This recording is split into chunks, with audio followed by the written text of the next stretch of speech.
First you unlatch this using a flat head, right?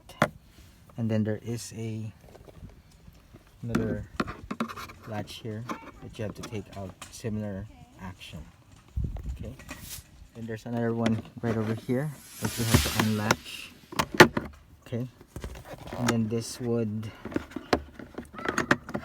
fall down.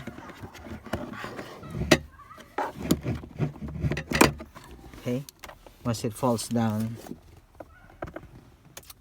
the air cleaner is right over here, or filter. You just pull it out, take it out, right, and then replace it with a new one. Okay. So look at the airflow going down.